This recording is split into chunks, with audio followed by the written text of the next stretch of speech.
In this presentation, we're going to introduce the internal controls related specifically to cash. For more accounting information and accounting courses, visit our website at accountinginstruction.info.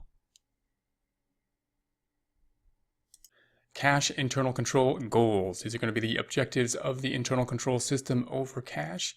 We want to have the cash handling separate from the record keeping. So whoever is handling the cash, we would like to have them not be the same person doing the record keeping, and therefore we have that separation of duties.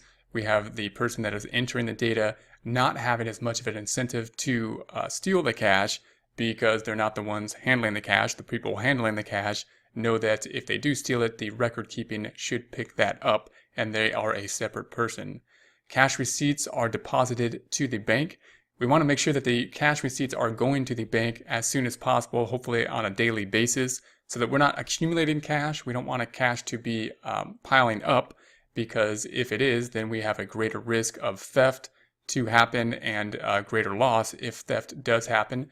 And we want to put it into the bank as soon as possible. That'll help us basically to safeguard the cash. It'll also help us to record the cash more accurately, the bank being someone who is going to have a separate record of the cash recordings as we go for us.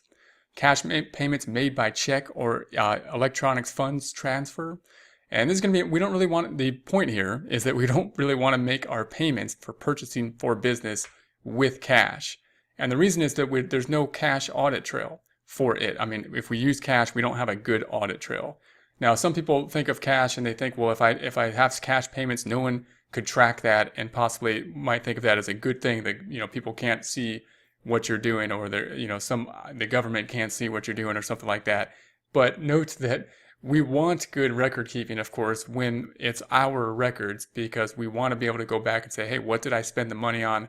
We want to have an audit trail so that when we look at our purchases, we can see what happened. If we purchased everything with cash, we don't have a good audit trail. We can't go back to our bank statement and say, what did I write the check for? Well, who did we write the check for? We can easily find that when we write the checks. We also have control over someone who's going to sign the checks, as opposed to possibly someone requesting that the cash payment be made. So if a cash payment is being requested by one department, or for a small business, and one of our employees has a cash payment request or is dealing with the payables, we could still take control over the check signing activity.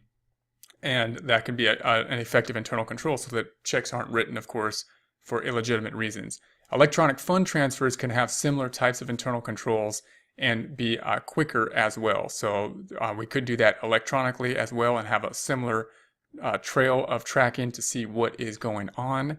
And so the point here is to limit the cash disbursements so that we have that tracking. Cash and cash equivalents.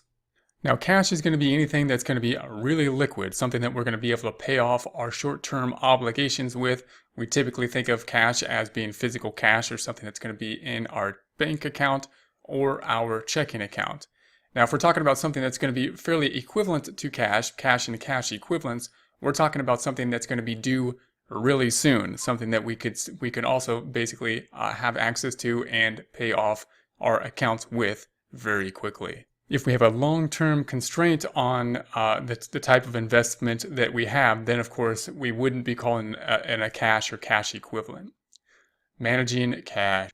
When talking about managing cash, we're talking about the planned receipt to be able to cover payments. And this seems kind of obvious, but when we talk about accrual accounting, note that we're not accounting for our income statement, our revenue and expenses, with cash flows. So we want to make sure that as we do accrual accounting and we look to optimize our net income, that we also go back and manage our cash flows, because it is important for us to make sure that we are managing cash in such a way that we have enough cash to be able to cover our payments. However, we want to have a minimum steady cash level at the same time. In other words, it's not efficient, of course, to have a lot of cash. For a business, the objective of the business is to earn revenue, not to have a lot of cash at any given time. If we have a lot of cash at any given time, that means that we have purchasing power that we're not putting and using effectively. We're just holding on to it. So what we want to do is have that minimum level of cash that we need in order to go after opportunities that will happen, but at the same time, we want to have enough cash to be able to make payments. So if we have too much cash, then we're not being optimal with our purchasing power. And if we don't have enough cash, of course, then we're not going to be able to pay our bills. If we don't have a minimum amount of cash, a level that is relevant, then we're not going to be able to really go after those opportunities that may arise and need a little bit more cash at any given time. Managing cash. So how are we going to achieve these goals of the cash management? Well, one, we want to have collection of receivables, meaning we want to do what we can in order for the cash to be collected sooner. We would like to have the cash sooner rather than later. This, can seem like not a big deal when you're talking about a few days or a month, but businesses will spend a lot of time to try to get that money a little bit earlier. If you can get the money a little bit earlier, it could be worth a lot. One, because of the time value of money, and two, just to make sure that you are keeping up with your cash flows, having the cash on hand ready for opportunities. You want to be able to delay payments of liabilities. Again, it could get to the point of seeming trivial on how you delay the payments for a couple days or something like that, but any kind of delay of payment that you could have is going to be beneficial to the business. You want to be able to delay the payments, and that'll increase the amount of cash on hand at any given time. Assets are steady, assets at a steady necessary level.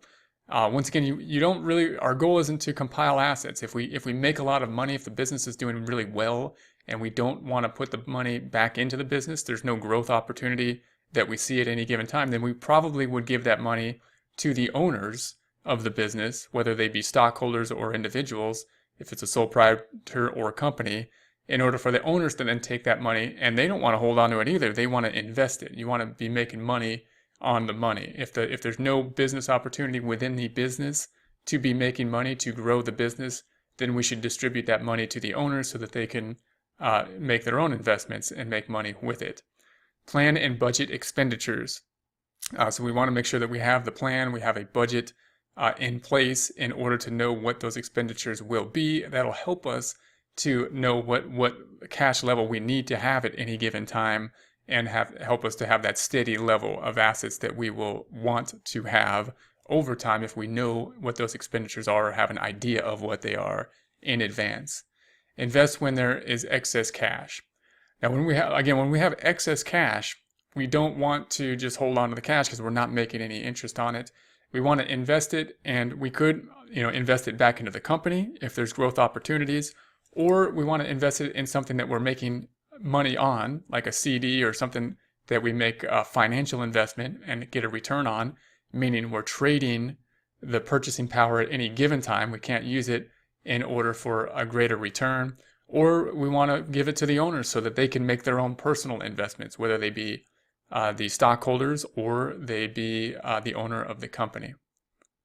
For more accounting information and accounting courses, visit our website at accountinginstruction.info.